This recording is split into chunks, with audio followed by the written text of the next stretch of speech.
오늘도 우리 가운데 일하실 하나님을 기대하고 소망합니다. 네, 오늘 여러분들하고 아마 세계 최초로 예배 시간에 이렇게 인사해 볼 것 같습니다. 네, 옆 사람들을 보시면서 양발은 신고 오셨습니까? 하고 인사해 보시겠습니다. 네, 오늘 설교 제목이 양말을 신으십시오라는 제목입니다. 오늘 왜 이런 제목을 잡았는지 한번 여러분들과 함께 나누면서 말씀을 증거할 예정이고요. 화면 한번 띄워주시면 감사하겠습니다. 여러분, 이 사진이 무슨 사진인지 아십니까? 네, 양말을 신고 있는 사진입니다. 근데 양쪽 다 양말을 신고 있는데 작년 이맘때쯤에 미국에서 이 양말이라는 소스를 두고 세대 간의 참회한 논쟁이 이루어졌다고 합니다. 이른바 양말 전쟁이라는 겁니다.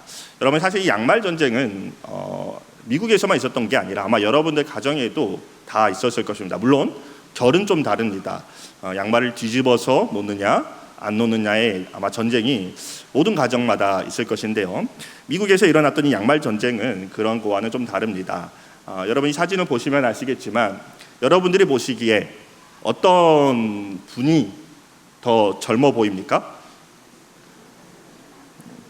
네, 물론 다리털 때문에 그럴 수도 있겠지만 양말을 짧게 신은 사람보다 길게 신은 사람이 더 젊어 보인다라는 이슈에 대한 얘기였습니다. 그래서 뉴욕타임즈와 월스트리트 저널은 양말을 보면 나이가 보인다라고 말합니다.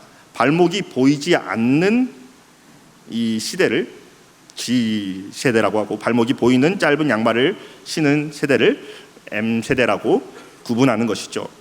이처럼 현대에 이르러 세대를 가르는 기준이 되기도 하며 양말은 인류의 매우 오래된 역사를 함께 해왔습니다. 선사시대 사람들이 동물의 가죽을 엮어서 발을 감싼 것으로부터 시작해서 고대에는 직조 양발, 중세 귀족 시대에는 귀족들만 신을 수 있는 호스라는 것을 거쳐왔다고 합니다. 1938년도에는요, 이 나일론 양발이 등장했고 1968년도에는요, 이제 대량 생산 기계가 도입되면서 양말이 더욱 대중화가 되었습니다. 20세기에는 다양한 소재가 혼합된 양말은 물론 캐릭터가 들어간 양말들도, 그리고 각각의 취향에 맞는 양말들이 생겨나고 있습니다. 더불어서 저도 이번에 알게 되었는데 이 양발 또한 스마트 요소로 앞으로는 들어간다고 합니다. 양말에 어떤 칩을 달아놓으면 발을 치료하는 도구로 사용되어서 어떤 양말은 한 켤레에 50몇만 원짜리도 있고요. 세계에서 가장 비싸기로 대중화되는 양발 중에서는 160만 원짜리 양발도 있다고 합니다. 여러분, 한 켤레에 160만 원짜리 양발 신어보시고 싶으십니까? 이렇듯 오랜 시간 인류의 발을 감싸온 양말이지만 우리의 옷장에서 가장 주목받지 못하는 겸손의 아이콘이기도 합니다. 화려한 옷이나 장신구에 비해서는 하찮게 여겨지기도 합니다. 하지만 양말은 우리의 몸의 가장 낮은 곳, 가장 냄새나고 가장 더러워지기 쉬운 발을 조용히 감싸줍니다. 또한 차가운 바닥과 거친 길로부터 우리의 발이 상처받지 않도록 묵묵히 자신의 역할을 감당하고 있다는 것이죠. 오늘 우리가 함께 읽은 빌립보서 2장 6절에서 8절은요, 기독교 신앙의 가장 깊고 역설적인 진리를 담은 위대한 찬가입니다. 그것은 바로 가장 높은 곳에 계신 그분께서 가장 낮은 곳으로 향한 사랑을 증거하신 내용이기 때문입니다.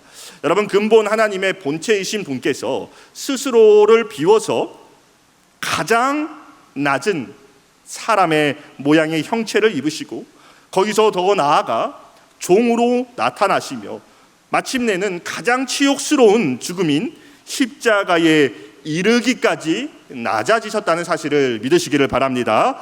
이 거룩한 낮아지심, 이 자기 비움의 사랑이야말로 하나님께서 우리에게 주신 가장 완벽한 선물인 것입니다. 하나님께서 사랑하시는 성도 여러분, 오늘 이 거룩한 예배의 자리에서 하나님께서 우리의 예배를 받으시고 후인 누르어 흔들어 넘치도록 은혜를 베푸실 때에 여러분 우리의 마음속에 예배를 끝나고 나갈 때에 딱 한 분만 남아있기를 원합니다. 예수 그리스도, 오직 예수 그리스도 한 분만 남아있는 은혜가 있기를 주님의 이름으로 간절히 소망합니다. 저는 이 가장 낮은 곳을 향한 사랑이라는 것을 묵상할 때 이제 오늘로부터 이제 아마 떠오르는 아이콘은 항상 양말이 되지 않을까 싶습니다. 어쩌면 조금 엉뚱하게 들릴 수도 있지만 여러분 한번 생각해 보셨으면 좋겠습니다. 양말은요, 우리 옷 중에서 이 가장 주목받지 못하는 대상일지 모릅니다. 하지만 양말은 우리 몸의 가장 낮은 곳, 늘 수고하고 더러워지기 쉬운 발을 아무도 알아주지 않아도 묵묵히 감싸며 품습니다. 차가운 바닥의 냉기와 거친 길 위에 위험으로부터 우리의 발을 지켜주는 것이죠. 자기의 몸이 닳아 없어질 때까지 그 역할을 감당한다는 것입니다. 이처럼 양말의 본질은요, 어쩌면 이렇게 표현할 수 있겠습니다. 자기를 드러내지 않는 섬김, 가장 낮은 곳을 향한 희생. 그런데도 놀랍게도 우리가 매일 사용하는 이 양말이라는 단어와 그 의미를 더 깊게 우리가 한번 좀 살펴보았으면 좋겠습니다. 우리가 받은 위대한 선물의 핵심과 연결되는 지점을 발견해 보려고 합니다. 바로 양말이라는 이 단어의 양과 이 말이라는 단어로부터 저는 양양자라는 한자와 말씀원자라는 한자를 떠올리게 되었습니다. 특히 우리 교단에서 사용 중인 학습세례 문답서 3장 14번 문항에 보면요, 하나님의 이 도덕적인 성품 중에서 선하심을 나타내는 착한 선자라는 이 한자가요, 양양자와 말씀원자가 결합된 단어입니다. 더 나아가서 여러분, 하나님께서 우리에게 주신 최고의 선물이 아까 제가 뭐라고 그랬죠? 예수 그리스도죠. 여러분, 하나님께서 우리에게 주신 이 선물의 선자가, 선물 선자가 이 고기육과 이 착할 선이 결합된 단어입니다. 결과적으로 이렇게 파생해서 보니까 그 양 단어에 선물이라는 단어의 선에, 착한 선이라는 선에 결국 양과 말이 있었다라는 겁니다. 요한복음 1장 29절 말씀 보면요, 이런 말씀이 있습니다. 따라서 한번 읽어보겠습니다. 시작. 보라, 세상 죄를 지고 가는 하나님의 어린 양이로다. 세례 요한은 예수님을 보면서 신음을 감하지 못하고 이렇게 얘기했던 것이죠. 보라, 세상 죄를 지고 가는 하나님의 어린 양이로다. 그 밑에 요한복음 1장 1절도 같이 한번 읽어보겠습니다. 시작. 태초에 말씀이 계시니라. 이 말씀이 하나님과 함께 계셨으니 이 말씀은 곧 하나님이시니라. 아멘. 여러분, 예수 그리스도는요, 결국에는 하나님의 어린 양으로서, 그리고 태초부터 계셨던 살아있는 이 말씀으로서 우리에게 오신 분이신 줄 믿으시기를 바랍니다. 곧 그가 바로 우리의 전부이고 우리의 생명이시다라는 겁니다. 그래서 저는 이 어린 양의 양자와 말씀원의 말자를 따서 양말이라고 얘기를 했습니다. 여러분, 우리 한 번 더 인사해 보셨으면 좋겠습니다. 옆 사람들을 보시면서 당신은 양말을 신으셨습니까?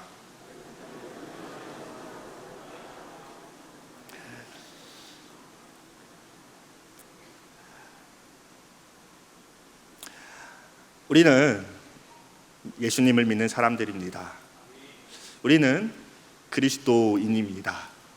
여러분, 우리가 아침에 나갈 때 양말을 신고 들어와서 양말을 벗을 때마다 저는 여러분들이 생각해 보셨으면 좋겠어요. 아침에 나갈 때 예수님을 내가 입고 나가고 있는지, 또는 들어와서는 양말을 벗으면서 오늘 내가 예수님을 입은 모습으로 살았는지, 여러분 그것을 꼭 마음에 새겼으면 좋겠습니다.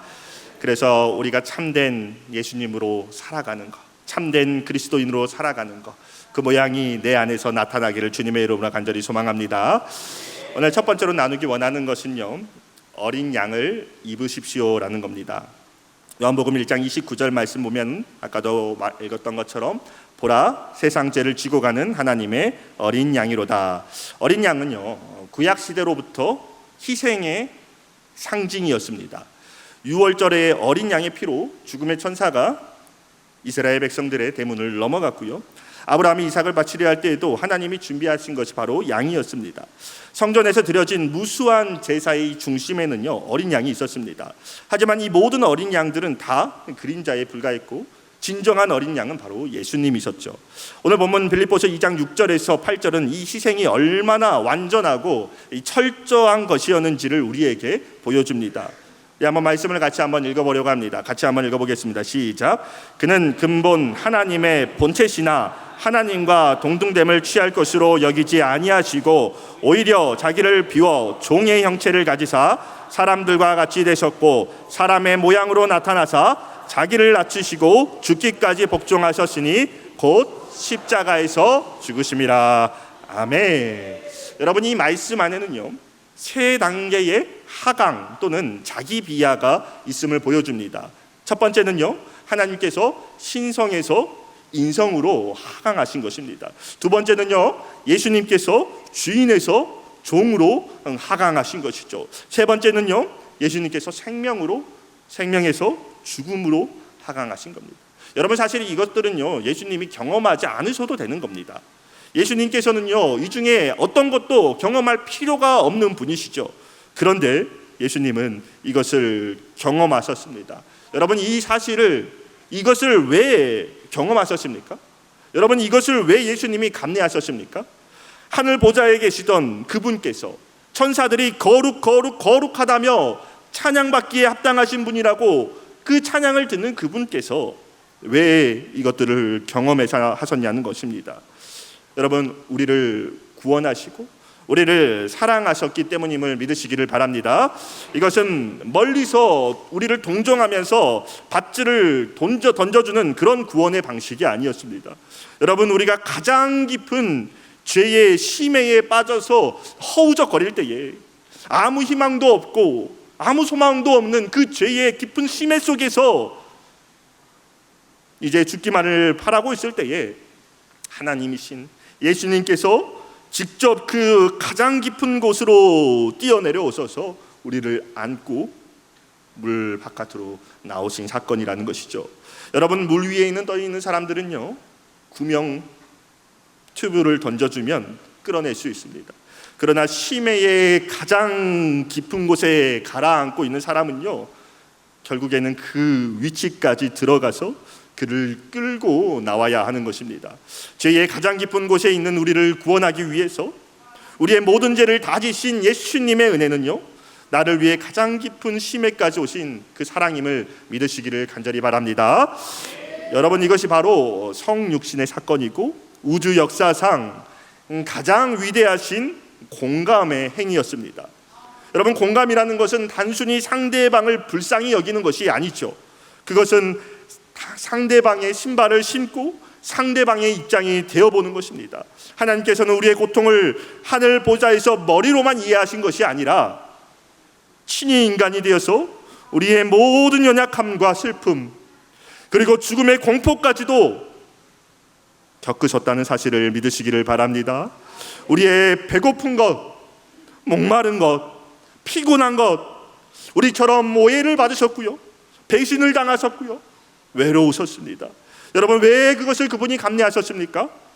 왜 하강에서 하강을 경험하셨냐는 겁니다. 우리에게 선물이 되고자, 우리에게 복음이 되고자 하신 놀라운 하나님의 사랑을 우리의 마음에 깊이 새기시기를 주님의 이름으로 축복합니다. 여러분, 그리고 이 모든 낮아짐의 극치가 바로 십자가의 사건이었죠. 여러분, 십자가는 여러분 잘 아시다시피 가장 잔인하고 수치스러운 처형 방법이었습니다. 로마 시민권자들은요, 아무리 큰 죄를 지어도요, 이 십자가형을 하지 않았습니다. 유대인들은요, 나무에 달린 자는 하나님의 저주를 받은 자들이라고 가장 추악스럽게 여겼습니다. 그런데 하나님의 아들이신 그가 십자가에 달리셨습니다. 그리고 그곳에서 이렇게 외치셨죠. 엘리 엘리 라마 사박다니. 나의 하나님 어찌하여 나를 버리셨나이까. 여러분, 이 절규는 인류 역사상 가장 깊은 고통의 표현입니다. 이것이 우리가 품어야 할, 우리가 입어야 할, 우리가 심어야 할 어린 양의 모습이지 않겠습니까? 그분은 우리를 위해 자신의 모든 것을 내어준 완벽한 희생 제물이 되셨다는 것이죠. 그래서 양을 품는다는 것은요, 바로 이 조건 없는 사랑, 나를 위해 기꺼이 가장 낮은 곳까지 내려오신 그분의 희생을 나의 유일한 소망으로 받아들이는 것인 줄 믿으시기를 바랍니다. 여러분, 이 사실을 믿고 고백하는 자들마다 영원한 생명을 누리게 될 것입니다. 두 번째로는요, 말을 신으라는 겁니다. 여기서 말하는 이 말은요, 단순히 종이에 기록된 문자나 음성을 전달하는 정보가 아닙니다.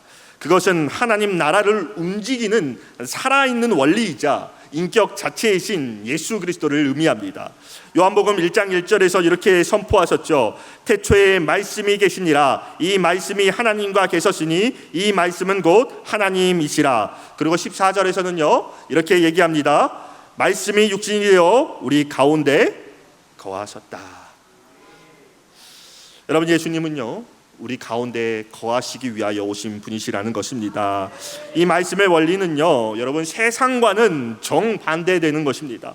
여러분, 세상은 힘으로 지배하고 강요합니다. 강한 자가 약한 자를 억압하고 가진 자가 없는 자를 조종하고 세상의 권력은 두려움의 기반으로 돌아갑니다. 하지만 하나님의 말씀은 사랑으로 기다리고 인격적으로 우리에게 호소하는 사랑인 것입니다. 하나님의 권위는 섬김의 기반으로 나타나는 것입니다. 이것이 바로 하나님 나라의 역설입니다. 가장 높으신 분이 가장 낮은 곳에서 섬기시고 가장 강하신 분이 가장 부드럽게 우리에게 다가오셨다는 것입니다. 이 역사를 가장 잘 보여주는 장면을 저는 요한복음 3장 20절에서 찾습니다. 요한복음 3장 20절 말씀, 볼지어다 내가 문 밖에서 서서 두드리노니 누구든지 내 음성을 듣고 문을 열면 내가 그에게로 들어가 그와 더불어 먹고 그는 나와 더불어 먹으리라. 아멘. 여러분, 이 말씀은요, 단순히 초청의 메시지가 아닙니다. 여러분, 이 말씀 안에는요, 하나님의 성품이 고스란히 잘 들어가 있다는 것이죠.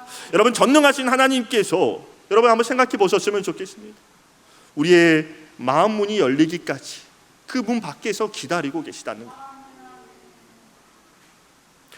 왜 그분이 강제적으로 열거나 그것도 안 된다면 우리의 마음 문을 부숴서라도 들어올 수 있지 않겠습니까? 그분께 그런 능력이 없어서일까요? 홍해를 가르시고 여리고성을 무너뜨리시고 죽은 자를 살리신 그분께서 우리의 마음 문 하나 못 부숴서 들어오지 못하고 밖에서 기다리고 있냐는 말입니다.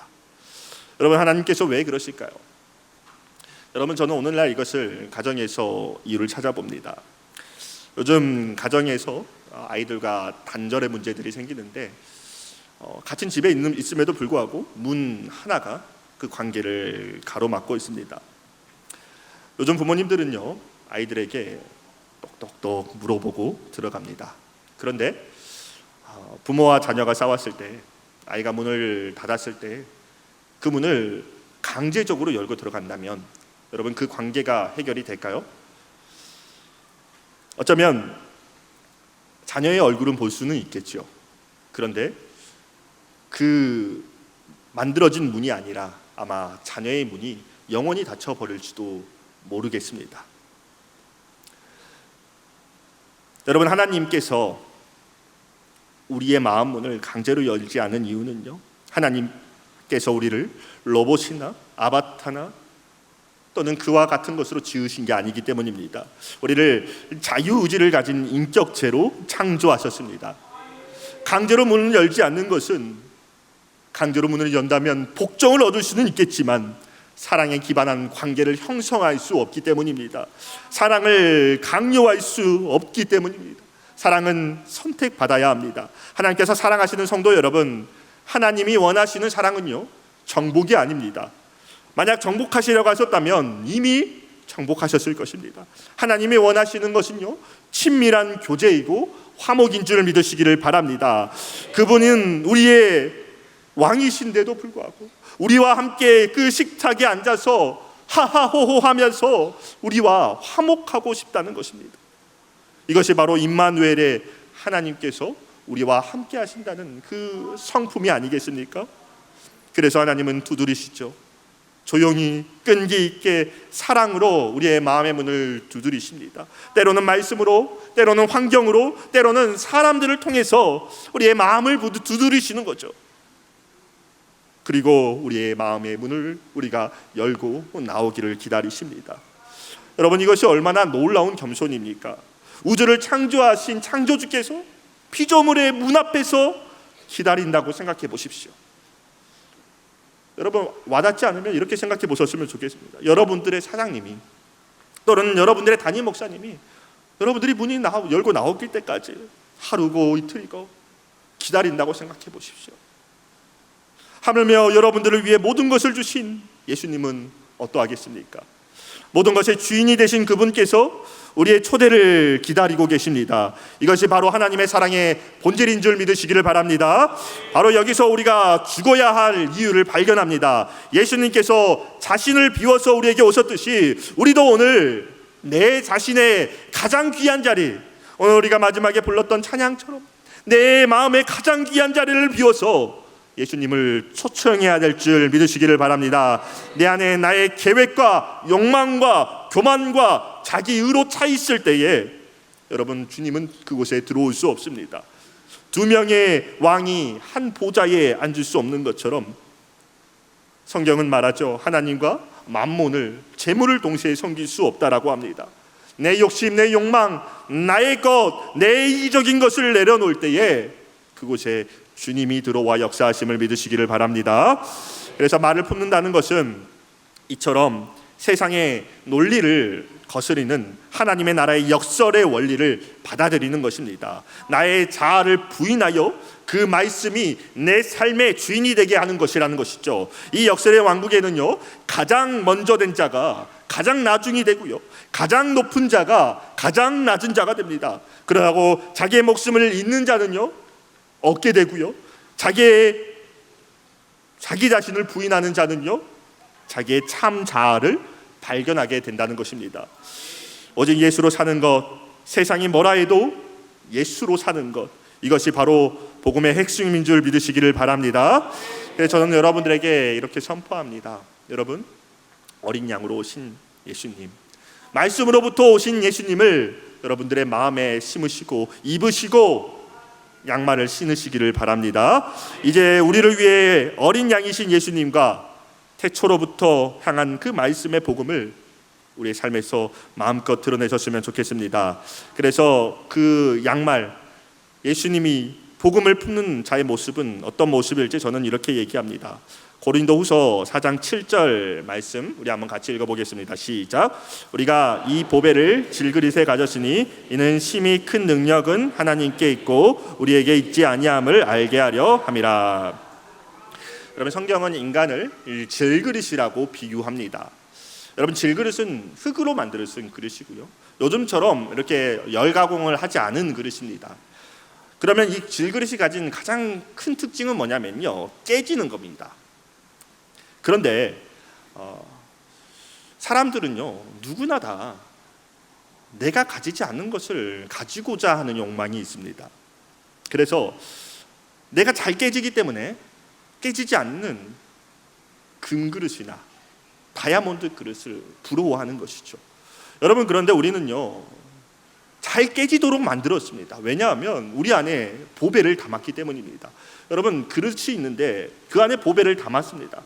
물론 넘치는 보배일 수 있겠죠. 그런데 그 안에 보배가 있으면 그 보배가 어떻게 해야 보이냐면요, 그릇이 깨져야 보이는 겁니다. 여러분, 우리가 안 깨지잖아요. 하나님이 일하심이 없습니다. 여러분, 우리가 깨지지 않으면요 그 내 안에 있는 예수 그리스도를 여러분 어떻게 세상에 보여주겠습니까? 내 안에 있는 예수 그리스도를 어떻게 세상 가운데에 증거하시겠습니까? 여러분, 내 자아와 내 욕심과 내 욕망을 다 내려놓을 때에 그때 예수님께서 일하신다는 사실을 믿으시기를 바랍니다. 내가 깨져서 넘어질 때에, 내가 실패하고 질병과 상실과 무력감과 같이 깨어지는 순간들에 있을 때에 하나님은 역사하시는 분이심을 믿으시기를 바랍니다. 성경에 많은 인물들이 이것을 증명해 주죠. 야곱은요, 환도뼈가 부러진 후에야 이스라엘이라는 이름을 받게 되었습니다. 다윗은요, 밧세바 사건으로 완전히 무너지고 나서야 하나님이 구하시는 제사는 상한 심령의 제사라는 고백을 했습니다. 베드로는 예수님을 3번 부인하고 나서야 진짜 제자가 되었습니다. 바울은 사역을 하면서 하나님 앞에 이 가시 좀 제발 없애달라고 구했지만 하나님은 내게 은혜가 충만하 만족하다라고 말하면서 그 기도를 들어주지 않으셨죠. 그래서 이렇게 고백합니다. 내가 약할 때 그는 강함이라. 여러분, 오늘날 세상은 말합니다. 너가 잘 돼야 돼. 너가 성공해야 돼. 너 자녀가 성공해야 되지 않겠니? 너의 자녀가 출세해야 되지 않겠니? 여러분, 그런데 성경은 말합니다. 너가 잘 되는 것보다 예수 그리스도가 증거되기를 고백해라 라는 것이죠. 여러분, 그렇다면 우리를 고난과 역경 속에 살라는 말씀일까요? 그렇지 않습니다. 여러분, 여기서 말하는 깨어짐, 제가 말하는 깨어짐은요, 억지로 만드는 깨어짐이 아닙니다. 그리스도의 사랑에 감동받아서 흘러나오는, 저절로 흘러나오는 자기 비움입니다. 여러분, 진짜 사랑하는 사람을 만나 보셨습니까? 그러면 그 사람을 위해서 다 주게 되어 있습니다. 그래서 우리가 결혼을 하지 않습니까? 진짜 존경하는 사람을 만나 보았습니까? 그러면 그분을 위해서 모든 것을 순종하며 나아가고 싶습니다. 여러분, 진짜 자연스럽게 나오는 사랑, 진짜 자연스럽게 나오는 자기 비움, 여러분, 하나님은 그것을 원하신다는 사실을 믿으시기를 바랍니다. 그래서 오늘도 우리가 날마다 십자가를 지며 살아가기를 간절히 원합니다. 우리 마지막으로 고린도후서 1장 3절에서 4절 말씀 한번 읽고 마무리하려고 합니다. 함께 읽겠습니다. 시작. 찬송하리로다. 그는 우리 주 예수 그리스도 하나님이시요 자비의 아버지시요 모든 위로의 하나님이시며 우리의 모든 환난 중에서 우리를 위로하사 우리로 하여금 하나님께 받은 위로로서 모든 환난 중에 있는 자들을 능히 위로하게 하시는 이시로다. 아멘. 그래서 하나님이 우리를 위로해 주신 그 위로를 받고 가만히 계시지 말고요, 그 위로를 받았으면 우리도 누군가를 위로하러 다니는 참된 그리스도인이 되었으면 좋겠습니다.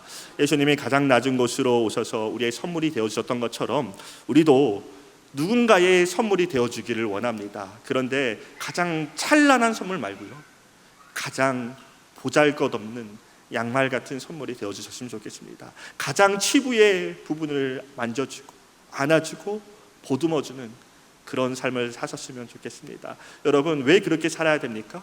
세상은 그렇게 사는 사람들은 어리석다 왔지만 여러분, 우리는 하나님이 살아계심을 믿는 사람들 아닙니까? 내가 가장 낮아질 때 나를 높이시는 하나님을 믿으며 살아가시는 저와 여러분들이 되기를 간절히 소망합니다.